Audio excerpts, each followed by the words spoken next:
Hello everyone! Welcome back to our channel. For today's video, magluluto ako ng chicken thigh. Ayan, meron akong 7 pirasong chicken thigh. At meron akong hiniwang patatas. At ito yung ilalagay ko na spicy sage. Ayan, at saka paprika. At ito, ang laman nito ay garlic powder. Tapos black pepper. Konting oyster sauce, lalagyan natin ng konting oyster sauce at tomato sauce. Ito yung gagamitin kong silver swan. Yan siya guys, let's marinate. Ayan, maglalagay tayo ng black pepper, paprika,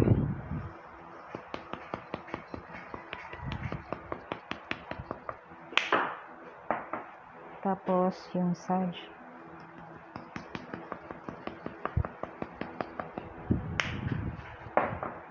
at yung garlic powder natin, yung electric pan.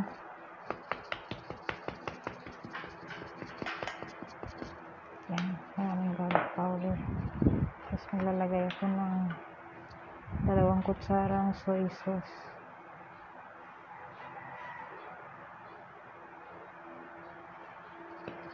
Tapos lalagyan natin ng oyster sauce, 1 kutsara lang guys. Tapos yung tomato sauce natin, 2 kutsara.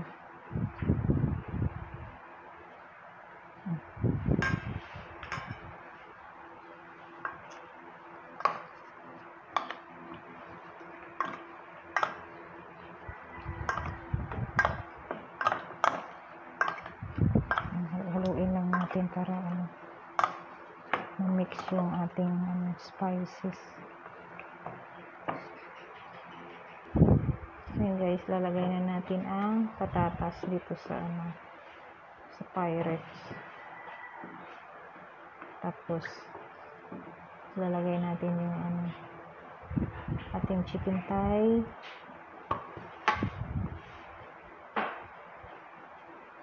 Ayan. Ito na yung hinarinate natin na chicken thigh. So, lalagay lang natin ng ganyan. Tapos, i-open na natin.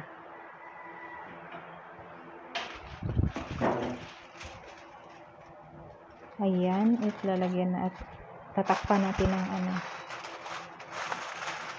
foil. Tsaka natin ilagay sa oven.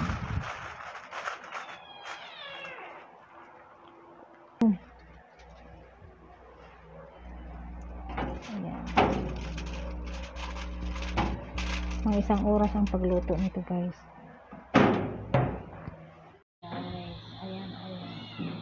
Ayan guys, after 40 minutes, ibuksan natin itong foil para medyo mag-brown siya mamaya.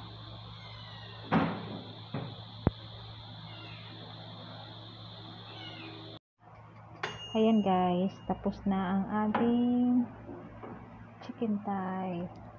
Ang init.